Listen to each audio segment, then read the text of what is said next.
Okay, how are you guys doing? Starting from today, I'm going to record my lectures through this iPad, and this is the first time I've ever doing it. Um, so if there is any questions or any suggestions you guys have in terms of like sound qualities or how I conduct the lecture, let me know so we can improve over time. So the first one is going to be crappy, I'm warning you, but as time goes by, maybe we will get better. I will try my best. Okay, so as you can see, we have three parts. If you look at the left, we have the official notes, which I already wrote down. I already have the Scratch thing, which I'm just going to use it to conduct my lecture. But basically, that's just some ideas and presentations. There's nothing you need to write down other than just follow in the videos. And then I will go over examples one after another to illustrate the ideas I have written down solidly. And then when I finish this lecture, I will share these official notes with you, and I will share the examples with you so you can see all the steps, how I conduct those kind of things. Another thing which is very special about doing this video lecture is I'm going to go over more examples than I do in class because you guys don't have chance to ask questions. So if you find the examples are boring, bear with it and just want to give you a second and skip through it, for example. But I just want to give you enough examples to show you that, since you cannot ask questions, right? And if you find you need more examples on something, just email me and I will make additional videos to maybe make additional points on certain things I didn't do too good a job when I do this presentation. Okay, either way, let's try it. So if you try to recall what we had before, let's see, I'm still getting used to it. 11.1, we talk about sequence. 11.2, we talk about series. Then we kind of talk about, okay, these two are basically the same thing. And then starting from 11.3, we start to test if a series is convergent or divergent. The first one we did was integral test. Okay, if you see something, actually not this one, you see the sum, and from 1 to infinity, 1 over n, you say, hey, let's try to associate with this with the integral, because we're so familiar with this one on the right, and we can say this is divergent because this is divergent. This is called integral test. To use that, it's not free.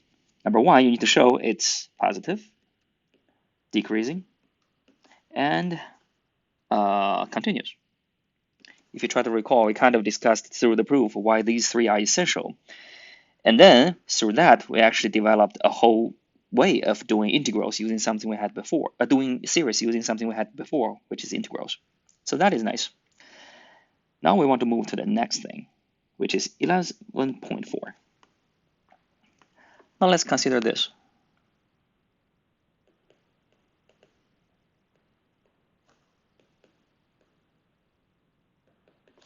Okay. Look at this one. What do you see?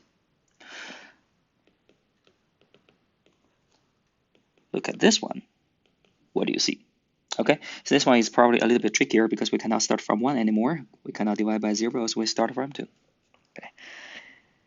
Now by leading terms, if we just look at a single term, this one, as n become big, is almost like this one.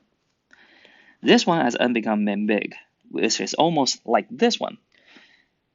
So basically, we probably can know these two are related to something we have done before, which is just this one. And we know this one is divergent. So our job is try to say, hey, these two are divergent because this one is divergent. So the job is try to basically take the two new ones and compare it with the old one. So no surprise, 11.4 is called, if you take a look, the comparison test. I'm supposed to have red pen. Okay. Well, if you think about it, comparison test is not something new. For example, we have compared things before. We have say, hey, if you do this, you have this. We know this is convergent. Now we have something new. Remember what do we need to say? We basically take the new one and the old one. We compare which one is bigger. Okay? Now we are going to have a smaller one. We're going to have a bigger one. Okay. And if we have the relationship, then we can start tell which one is convergent and which one is divergent by the convergence and divergence of the other one. And we need a certain direction. The logic is very clear. If the bigger one is convergent, then the smaller one is convergent. If the smaller one is divergent, which is already infinity, now of course the bigger one is going to be even, let's say, more infinity, which means it's a bigger infinity. It's going to be divergent. That's what we had so far. That same logic when we do integral apply directly to series, which kind of makes sense, right? If you have something like that, okay, we have a bunch of numbers, we sum them together. Okay, and it's convergent. Then if we take a sum of different series, which each one is smaller than the one we just summed together, if this is already finite, let's say it's already like 15, then we definitely know this one's going to be less than 15. Okay, then if we take all the sum, if it's less than 15, and the bigger one doesn't oscillate, then there's a clear indicator that the smaller one should be convergent. Now if you imagine if the red ones are divergent, which means if you sum all the smaller ones together, they're already infinity. Of course, all the black ones, which is above, definitely sum together is bigger than the red ones, which will be infinity. So that's a valid logic. And note, the way I draw it is very easy to understand because I put all the red dot above the axis. When you say smaller, it's not too careful because when you say smaller, it's very possible that these red dots can be here. And if you just look at all the lengths, or let's say in integrals, we talk about areas, then if the black ones are convergent, you sum them together, there's no guarantee all the red ones are going to be smaller than the black ones summed together if we allow negative numbers. That's why when we do this kind of theorems, we need to be a little bit more careful. We need to require both black and red. They have to be positive. If you allow any of them to be negative, this is not going to work. If everything so far does make sense, now let's go back and see the theorem. The first very important thing. Look, we have an, a series. We have a bn, a series. Okay, my iPhone just popped up because I said series. Okay, it popped up again. I'm going to sort it away. Then an is the smaller one. Bn is the bigger one. Then we can make sure if the bigger one converge, then the smaller one converge. If the smaller one diverge, then the bigger one diverge. Loud and clear. Like I mentioned, we need to make sure both are positive. Otherwise, like I just draw, it's not going to work.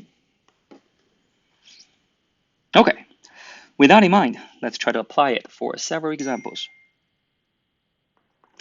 The first one is going to be the sum of this series. Try to use everything you had before to quickly run through it. Number one, test of divergence. Is the limit 0? If it's not 0, we can say it divergent automatically. Now, if you let n become big, this is 5 over infinity, roughly, right? It's going to be 0. So, test of divergence, fail. Integral test. Well, quickly look through. You can see this one is continuous. This one is positive. And this one is decreasing. So, we can actually transfer this one into doing this. Can we do it? Pause a moment and try to think about it. This is clearly a fraction. It's rational, so 7.4. It's a partial fraction problem, and it's already proper. We have irreducible quadratic on the bottom, so what you need to do is complete the square plus something. Okay, this one is probably going to give you arctangent. For something, modify it. Okay, it's doable. We definitely prefer not to do it. Okay, so test of divergence fail. Integral test will work, but too complicated. Now what can we do instead with comparison theorem? Well, here's the hint, right? When you say comparison theorem, you want to compare this one to something. The harder part is always to find how do we compare this one to? What do we compare this one to? We need a benchmark. Now take a look. Let n be big. We're very familiar with this kind of thing now. When n is big, we talk about leading terms.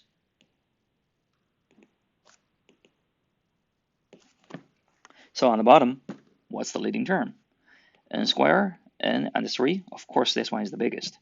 That means when n is huge, even though it's not the same, but this one's almost like 5 over n squared. Now ask yourself, do you have an easy way to check if this one is convergent or divergent? The answer is yes, because number one, 5 doesn't matter.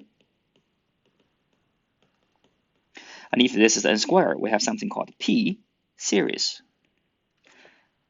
Here, p is 2. Try to recall, p is 2, convergent. That's the thinking process. Make sense so far? If that's the case, we are going to compare this one to this one. I just wrote here. Okay, and this one is convergent by the theorem we just wrote down. Then our only hope is cross our finger to show what we want to do is going to be less than this. Okay, if it's bigger than, inconclusive. If the smaller one is convergent, there's nothing you can say about the bigger one. So we better pray that this one is going to be smaller than. Okay, with all that set up, now let's erase everything and write down the formal thing. Number one, solution. This, we hope it's less than this. Okay, is it? Well, there are several ways to think about it. The first one is just plug in several numbers to try. Let's take n equals 2.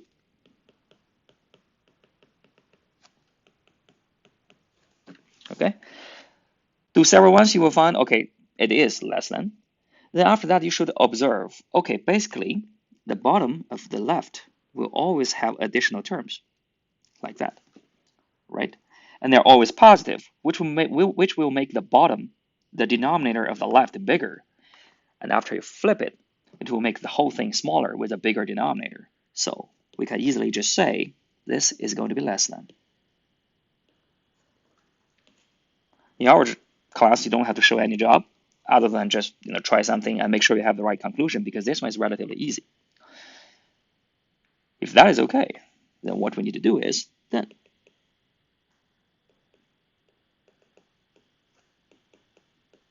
if every single term is less than, sum them together, it's still less than. Therefore,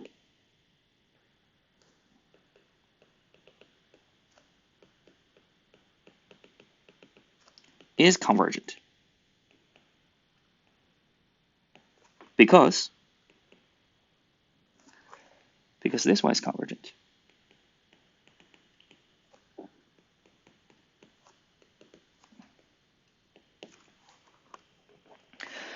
We didn't say very carefully about both are positive, but because this is really easy to check, they are actually both positive. So this is gonna be okay.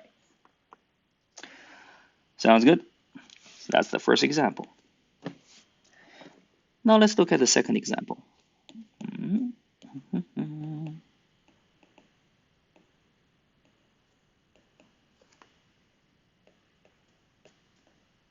ln over n. Again, test of divergence, try it. Integral test, try it. They're both, integral test is doable. You need to do an integral. Okay. Now again, try to compare this one with something you know. Well, maybe try this. When n is huge, yeah, and we know this is divergent. So our hope is the thing we just wrote down should be bigger than this. And does it work? Well, very quick check. We know ln n can go to infinity as n become bigger. So even though it doesn't matter, is not bigger at the beginning. But after several terms, this one is definitely going to be dominating by 1.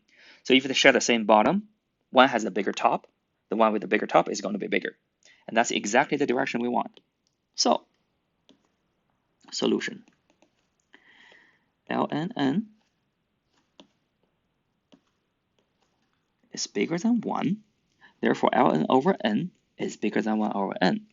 for n sufficiently large. If you want, you can actually try after n is bigger than 3, technically, because ln e equals 1, so n is bigger than e, which means n is 3, the whole thing will be bigger than. The first term is technically less than, but it doesn't matter. Therefore,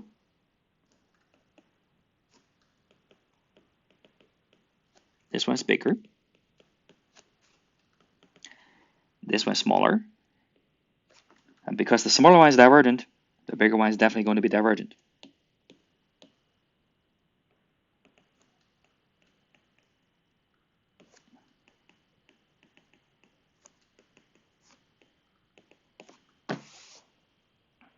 Okay.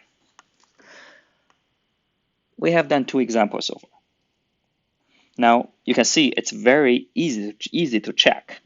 Bigger than, less than, and once you know what you're going to compare to, you basically already know that you need the right direction, correct? Now the trouble becomes, what do you know? Think about it. We need some benchmark.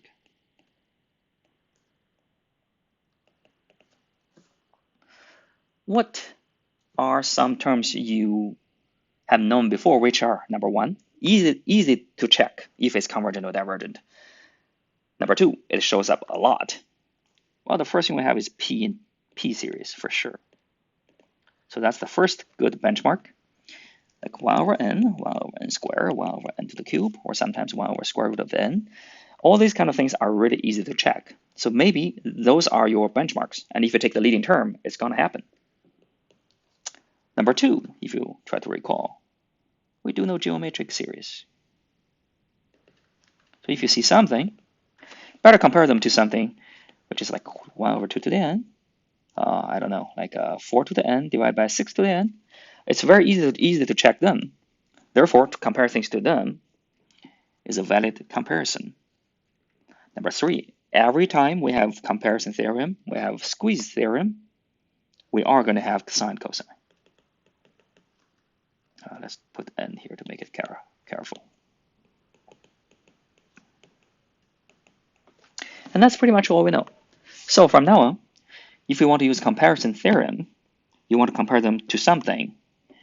If you're lucky enough, you will have one of these 3 cases, which you don't even have to think. It's just like I let n goes to infinity. I clearly see this is a P series, or it is a geometric series, or I see sine, cosine. Then probably I want to try to compare with the things we know.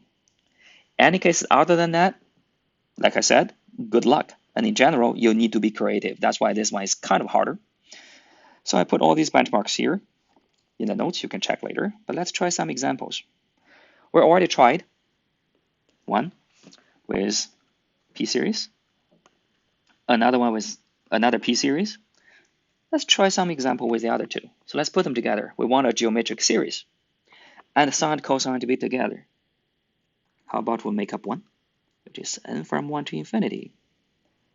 3 to the n cosine n. Is this one convergent? Is this one divergent? Now, with all we had before, you see a cosine automatically. Let's put the cosine square to make it positive. Okay, you see the danger, right? This one is bigger than 0, so now we can compare. This one is definitely less or equal than 1. If that is okay, this one over 3 to the n is less or equal than 3 to the n. Okay. What about this? It's geometric.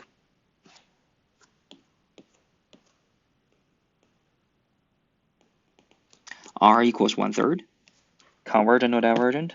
Definitely convergent because R is less than 1. Okay. If you want, we can actually find this out.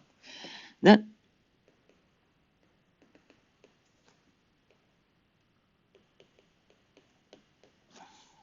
is convergent because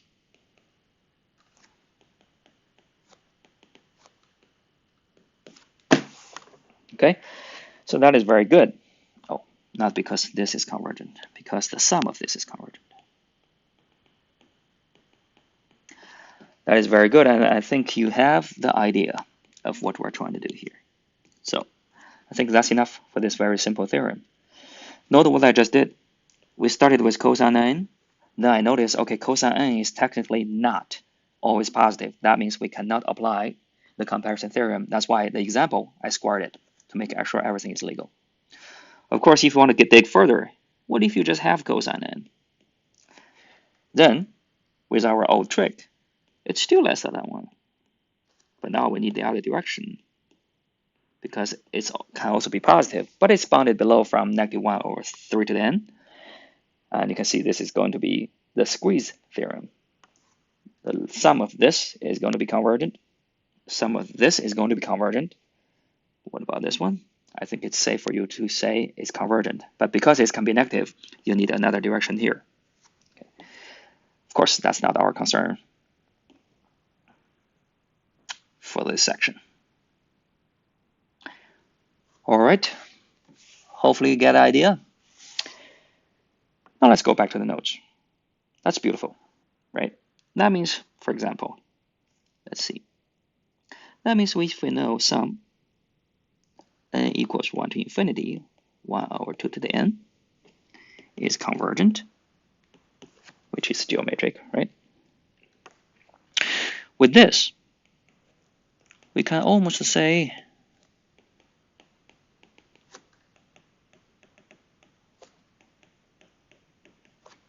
these two. Okay. What's the difference? Well, I take the bottom, I plus a 1 in the first case, I minus 1 in the second case. Which one, by comparison theorem, can we say is convergent? Let's go over the logic. You will try to say one of these is convergent because this is convergent. Then you definitely need the inequality for one direction. That is, you can only do one of it, whichever one is smaller than this. All right? Think about it. That should be the one with the bigger denominator to make it smaller. So this one will be convergent by the comparison test. That is great. Okay. But now let's take a look at the one on the bottom. What's going on with this? Number one, very quick check. This is bigger than this. And then remember, this is convergent. By comparison test, can we say this one is convergent? The answer is no. Okay. We need it to be smaller. So the plus one is okay. The minus one is not okay. Good. That's the first good observation. Of course, the second thing is, this is sad. Because how different is this one if I change this to be a plus 1? Well, when n is big, does it really matter if we have this one, if we have this one, or if we have this one, or even if we have 1 over 2 to the n minus 1,000? Well, you know this is going to be the dominant term. So even though this one is bigger than, but fairly speaking, they're just the same or similar, right? When n is huge. Actually, all these three are the same. So do you kind of feel like if this is convergent, even though this one is bigger than, but this one should be convergent too, simply because you're basically that. No matter you're bigger than or less than, you're just almost or similar or more or less the same. Sounds good? Okay, so if that's the case, this is the next thing we want to do, which is called the limit comparison test. What you're trying to say is, we're not trying to say this one and this one, which is the things we want to compare. This is bigger or less. Okay, we don't have that. What I want to say, this one and this one are close. Maybe bigger than, maybe less than. We don't want one direction work, but the other direction doesn't work, right? We want both of them work because they are basically the same. We want to show they're close. Of course, we want to show that they're close when n is big. Sounds good? Okay. So how do you show? How do you show two things are basically the same or very close, or comparable. Let's say it's actually probably a better word, comparable. Okay, when n is big. Well, when n is big, that's simply take the limit and goes to infinity. Let's say you have two series, an and bn. You want to show they're close. You have several choices.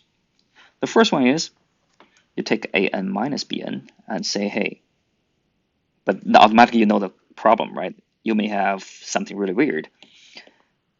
But another thing you can think about is you can take the limit, you take an over bn. Okay. And let's see what's going to happen if we put these two there. So let an equals 1 over 2n minus 1. Let bn equals 1 over 2 to the n. We're trying to show they're the same, right? Okay, so limit an over bn is going to be, that is an, over bn is times the reciprocal of bn, which is this one over 1, which gives you 2 to the n over 2 to the n minus 1. Limit, and goes to infinity. Let me make it look better.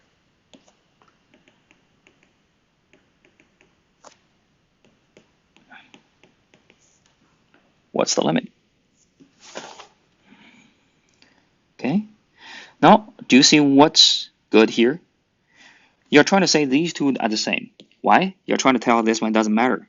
What I really want to do is I want to compare just the leading terms. And if the leading terms are similar, who cares about the tails? A little bit bigger than, a little bit less than, I don't care because your leading terms are basically the same. Right?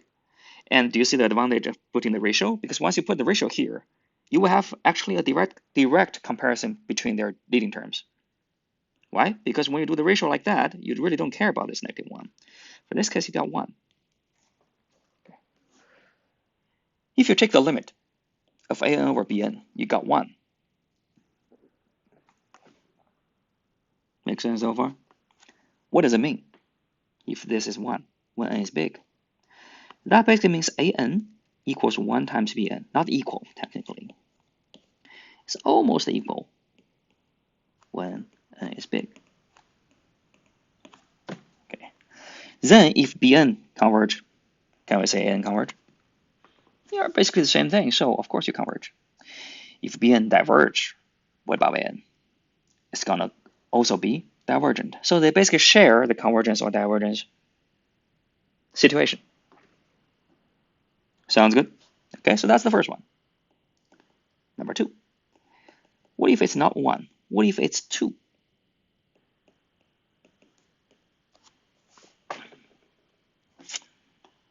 Well, think about it. That basically means an over bn is almost a 2, which means an is almost twice as bn when n is big. Now, if sum of bn is convergent, what about the sum of the an?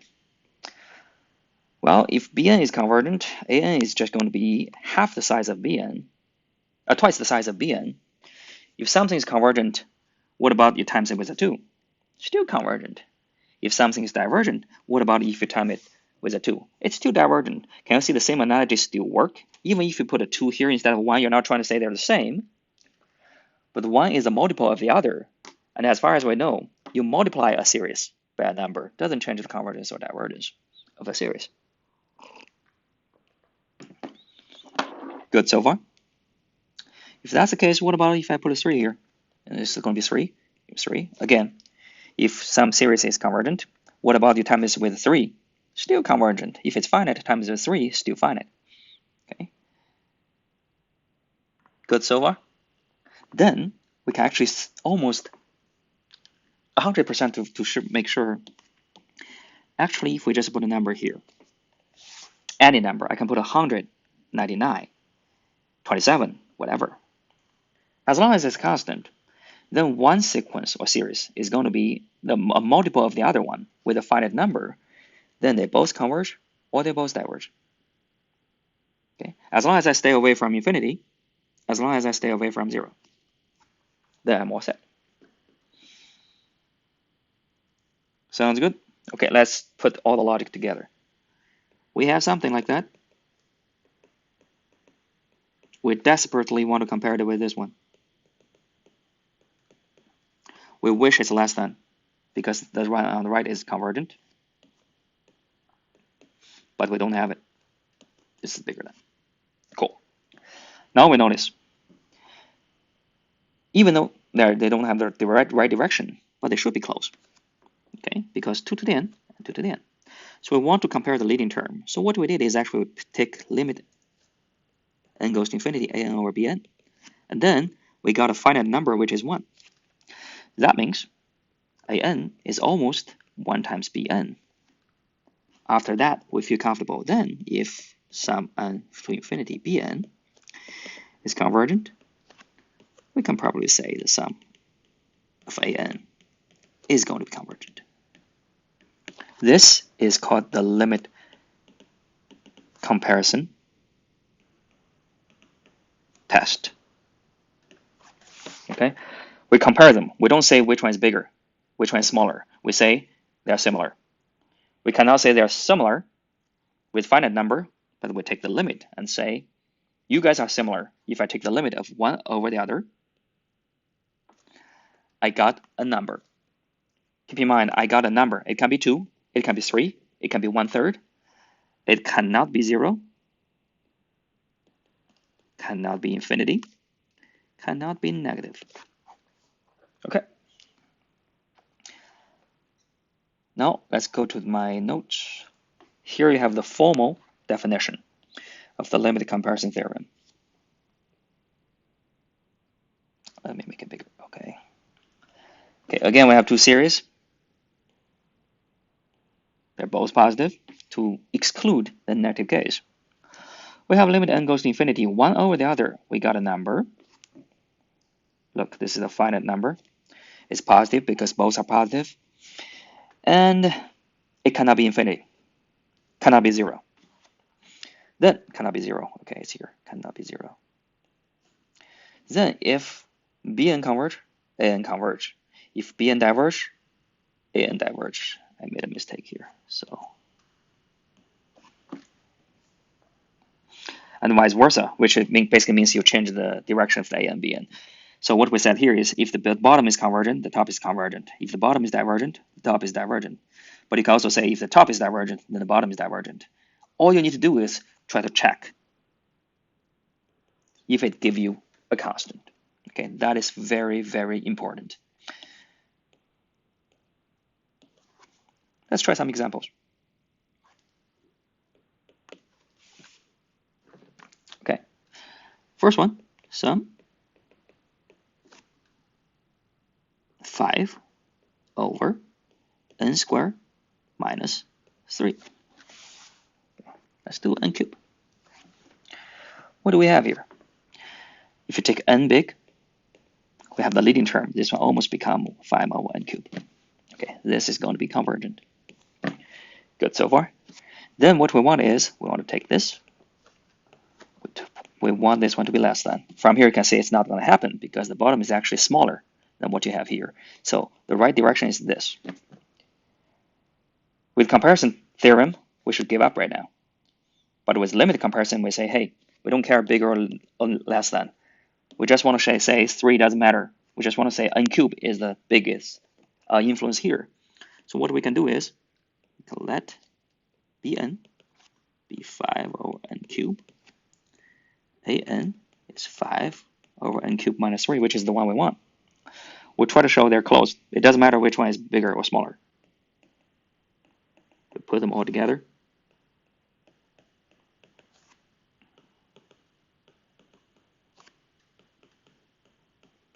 This is an divided by bn, which is times the reciprocal of bn. Cancel.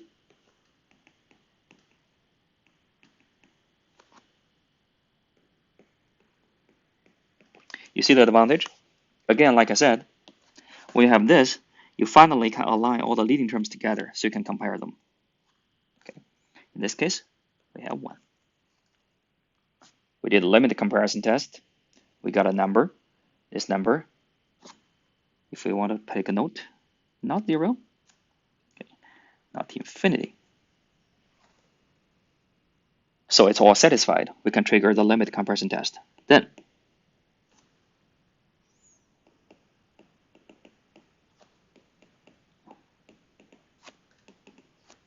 convergent. Because this is convergent.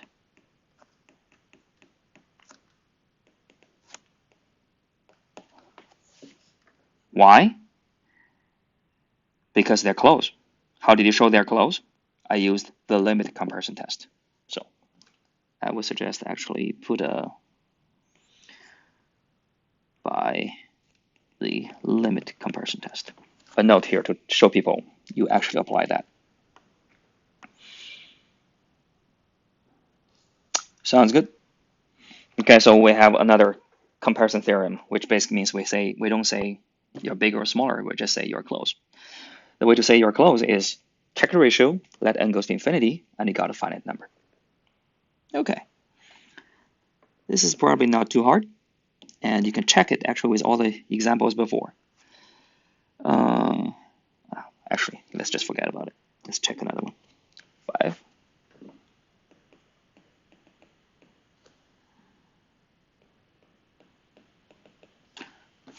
Okay, now you can see I just want to compare this one with this. Smaller, bigger, I really don't care anymore. I just take this one over that. Okay. Okay, cancel, cancel, cancel, cancel. Okay, you focus on leading term, you got 1. When n goes to infinity, then clearly you can see, okay, they should share the same convergence and divergence. So that's basically the idea. It's very simple. So I don't want to actually do another example here. But now let's just check something else, which is something you cannot do with regular comparison theorem.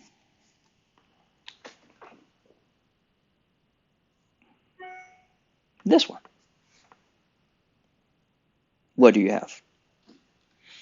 Well, remember, this is our AN.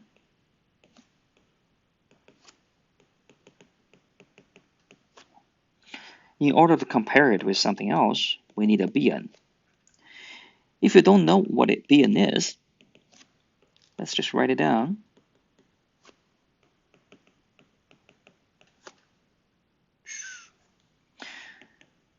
We want to do this. We want this one to have a number. Okay. Now, here's the case. You need to recall.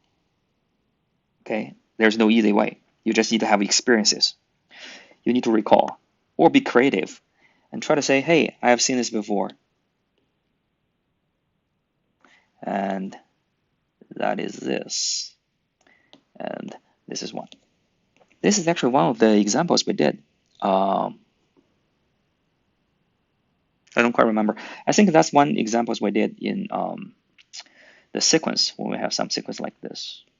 Okay, we say, hey, L'Hopital rules and everything by flipping some of them. And then we also say, hey, if you know the fact, actually you don't have to do the L'Hopital, you just say this is one right away. So in order to do this, you have to know this fact. And once you know this fact, it's a piece of cake.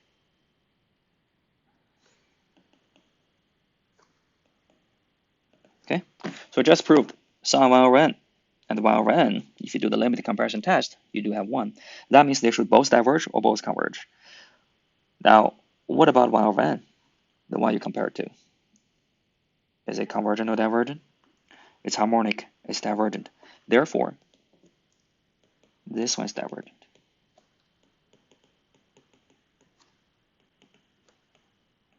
Because this one is divergent. Okay. How did you know? Because I know they're close to each other. So if one diverge, the other one diverge. Okay. How do you know they're close to each other? Again, I did limit comparison test.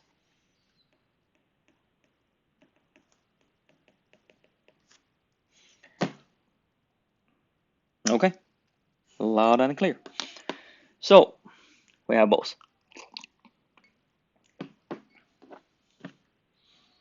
Hopefully everything makes sense so far. Now let's wrap up what we have. Number one, if we know this is convergent, we can show this is convergent because it's less than. Number two, we can show this is convergent not because it's less than, but because we have limit comparison test. Okay, which one is more convenient? Just looking at these two examples, you can see, okay, if you are lucky, you can do this quickly. This one is very convenient. Let me use red. But then you need to think about really like less than or bigger than. You need to go through the processes like, what about the bottom? Is it bigger? Is it smaller? I may try some numbers. I may try to see the pattern. But if I just do this, actually I don't have to think about bigger or less than. I just do it. You know, bigger than, less than. I don't have to go over the whole process again. So if you think about it, the second one, limited comparison test, is actually more convenient because you don't have to think about if it's less than or bigger than. You don't have to pray or cross your finger or try to be lucky. You just go ahead and do it. Okay? If it's bigger than, this will work. If it's less than, this will also work. So it seems like this is more convenient. But of course, both of them exist for specific reasons. There are some things only comparison can do, but limited comparison cannot do. And there are things which limited comparison can do, but comparison cannot do. I will give you some examples. Let's take this example, which we just finished. We compared it with one array, right? If you take a look, it's really difficult for you to figure out is less than or bigger than or whichever way. So this probably is only doable with the limit comparison test. Now let's think about this.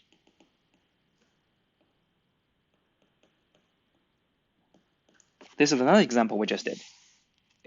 Remember what we did. We try to say this is less or equal than 1 over 3 to the n. Okay, so this is clearly doable by comparison test. But if you want to do limited comparison test,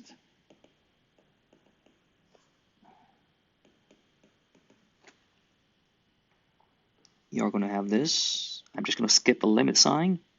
I better not skip it. I'm a professor, so better make it careful.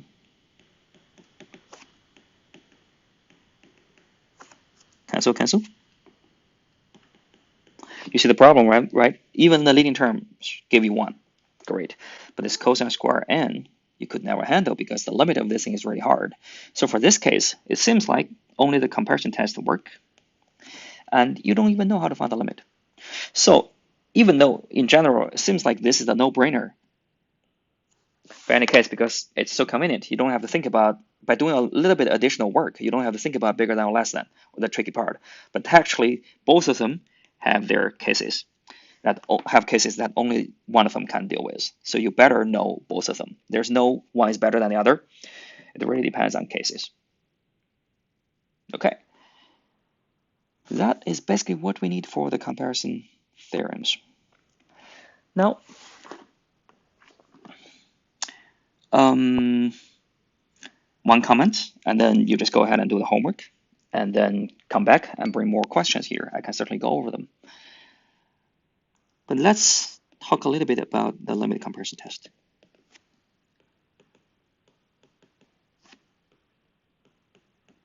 Okay, equals a C, right? We say, hey, if this happened, both are positive, then they both diverge or converge.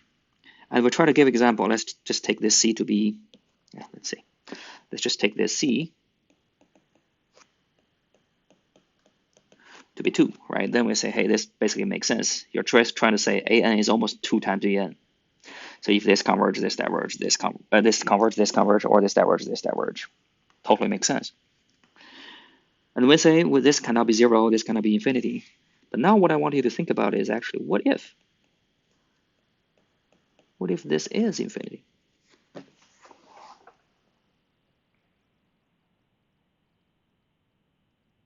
What do we mean by that? If you use the same analogy we had before, which basically means an is infinity times bn, Or let's say an divided by bn is very big. What message does it tell you? It tells you an is actually bigger than bn, actually way bigger, because I over u is infinity. Make sense so far? But if an is way bigger than bn, what can we say? We can say if bn diverge, sum actually, then sum an diverge. Does that make sense? Think about it. Okay, if an over bn, we said it cannot be infinity, but if it is infinity, okay, then basically means an is way bigger than bn. Then you can still say if bn diverge, an diverge. Meanwhile, you can say if an converge, then sum b. Oh, hold on. If an converge, yes, an is the bigger one, then bn definitely converge. You can still use comparison test. It's just you don't have the nice comparison we have in the limit comparison theorem, which means they both diverge or both converge. You only have one direction now. But I'm not saying it's not doable, because just by the logic, you can see that. Similarly, if limit n goes to infinity, an over bn is 0. We said you cannot do that. But if it happened, what does it mean? It means an is almost 0 times bn. Or you can say an over bn, an is way smaller than bn. That's why if you an divided by bn, it gives you some number really small. So this tells you an is less than bn. Then again, we can say if the sum of bn is convergent, then sum of an is convergent. And if sum of an is divergent, sum of bn is divergent.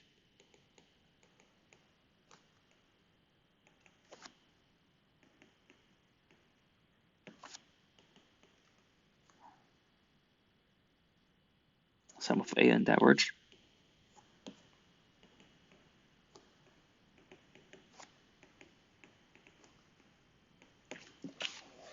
Okay. Try to go back and look at this video and try to make sure that one thing I just said makes sense. Then basically what we're trying to say here is, yes, you do have a theorem. The theorem tells you you can only use constant.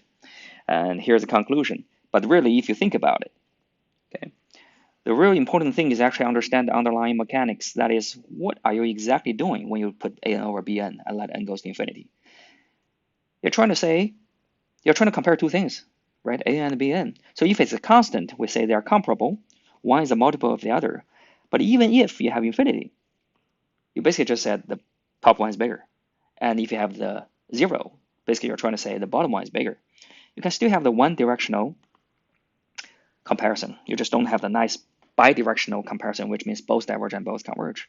So knowing the mechanics behind the theorem will give you so much more flexibility. Okay, if we write all these kind of things down into a big theorem, that theorem is going to be very long. That's why the book actually picked the one which is constant, because it's such so nice and symmetric. But this one definitely works. Okay, that's basically everything we need to cover for today. I will give you a bonus point to think about, which is actually in the notes. You can try to do it. True or false? If sum an and sum bn both converge and an and bn bigger than 0 for any n, then sum an times bn converges. I can give you an example. This converge. All right. This also converge by p series. Now what about sum of this times that? It's gonna be, this definitely converge. So from here you can see by this example the theorem is true. Okay, but you need to think about is it's gonna be true for every cases, and the best way to show it's true for every cases is actually try to prove it using something you know. And I can give you a hint. We're doing the limit comparison test right now, so probably the proof will use the limit comparison test. But just from observing the example I gave you, it seems like if this one is convergent, that means this one is small. This is also small. You time a small thing with a small thing, both are less than 1, remember? It will make it even smaller. So maybe this one, yeah, I would leave it for you to think about it. Just looking at this, it kind of makes sense, right? Okay, so that's everything we have for 11.4, the comparison theorem. Again, this is the first time I'm doing it. Maybe I said too many things which are redundant, which maybe I didn't say enough about a certain point. Go back, watch it, do the homework, and give me feedbacks and ask me to go over more for certain things. Ask me to shut up when I go over some things that is not interesting. But this is actually the best format I've thought about during the past 7 days. So basically, I give you the official notes, so you don't have to copy anything. I give you examples with formal written down solutions. But I want to give you the thinking process through this scratch paper, which is not something I want to put in the official notes because it will only distract you. The notes will be really not organized and random, so that's how I did it. I don't think I want to share this with you because it's all the scratch with you because it's not organized that much, and it's all in the video. So just if you need to review, just go back to this video and try to see it. Okay, we're in a hard time right now, and I know it can be frustrating, but if you have any questions or any concerns you have, just let me know, and I will try to see how can I accommodate to that thing best because and you are not alone because we have a lot of students who have different situations. They have poor internet connections. Okay, some of them may actually even go back. They're international students. They even go back to their country. So whichever way you guys are concerned, let me know, and we'll try to find a way to overcome it. Okay, I want you to. You already have a lot on your plate. I understand that. So I want you to worry less, at least about my class. Okay, so good luck and stay safe.